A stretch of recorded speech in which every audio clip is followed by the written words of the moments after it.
The most intense, thrilling, electrifying sport on the planet. Mixed martial arts. You've been looking for the definitive podcast to call your new home to hear everything about it. The search is over. This is the MMAnomaly Show. No filter. Bringing you the hottest MMA breakdowns straight from the heart of the octagon. This show is all about MMA breakdowns. For fans, by fans. We're talking UFC, MMA, and the occasional big boxing match. We'll bring our unique take on how these fights are going to play out and who we think are the best bets. Welcome to the MMAnomaly Show. No filter. And now your hosts, Olin aka MMAnomaly, Emiliano aka Jive Turkey Nano, and Alex Pip aka Pip's Piano Tips.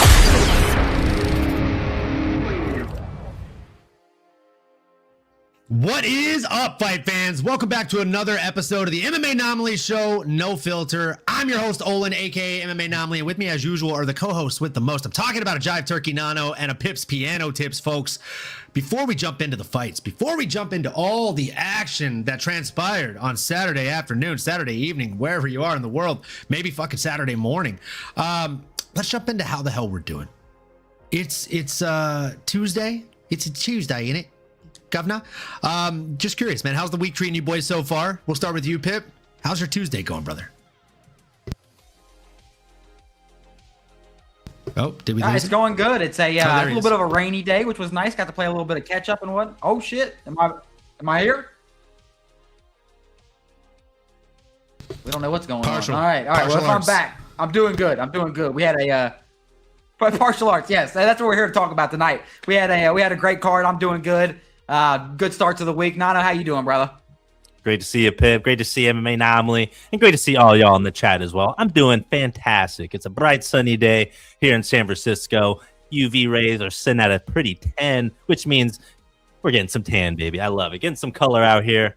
And, man, what a fun card to break down with the boys. There's a couple guys that really stood out to me and a gal that really stood out to me. I can't wait to break it down with y'all, but I'd be remiss not to mention the chat. I'm sure that's where we're going next, MMAnomaly. We got a lot of buzz going on there. Great to see you all. Let's go.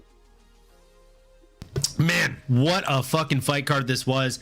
There were finishes, there were stakes, and there were statements made. Let's jump into the chat before we jump into the fights. Auntie Kinney, yo, right back at you, brother. Hope you're doing well. Oh. Sean Moody, 1987. Love seeing you in the chat, man. Been a minute. What a move. Here, boys, back home from Southern Illinois, my guy. Glad you're back home. Glad to see you're safe, my guy. Beware, the hills do have eyes. I don't agree with the score of the DDP Usman fight. Talk to me, kid. Talk to me about it. Coming in hot. Do you agree that it maybe should have been 50-45 then instead across the board? Yo, that's a sick intro. My guy, just doing it. First time seeing the intro. I appreciate you, brother. We strive to be 1% better every day, you know? Hence the new outro that we added recently. Hey, everyone. What's good? Shiesty MMA, my guy. Great to have you, Shice. Is that Nick Diaz in your picture? Love that. Ready for fights and boxing this weekend? Absolutely, bro. There's some fire boxing matches. Anthony Joshua getting a little tune-up action. I've actually got a couple bets on the boxing. It's literally like a fifth of a unit on two different fights. I just bet the money line on some really heavy dogs that I think statistically have paths to victory. If one of those hits, it's like 4 units on a fifth of a unit. So it's a good deal. It's a good deal. Jimbo's old lady. Yay. Let's go, fellas. So far with you. Pip, how's your... Oh. Howdy, fellas. Hey, Pip, you play chopsticks on the piano? I use my fingers. I haven't figured out the chopstick technique, and I'm doing good. I think that's what you're trying to ask. I'm doing good. If that's what you're asking, I'm doing great. I think chopsticks isn't that a piece of music? Oh yeah, I'm not that kind of pianist. Is it chopsticks the dun dun dun dun dun dun dun dun dun dun dun dun dun dun dun dun? I think that's what that's called. You might be right. Wait, no, you're talking about. Oh fuck, that's gonna drive me nuts. We're gonna come back to that. I'm gonna think of the name to that. I can play that. What is that called?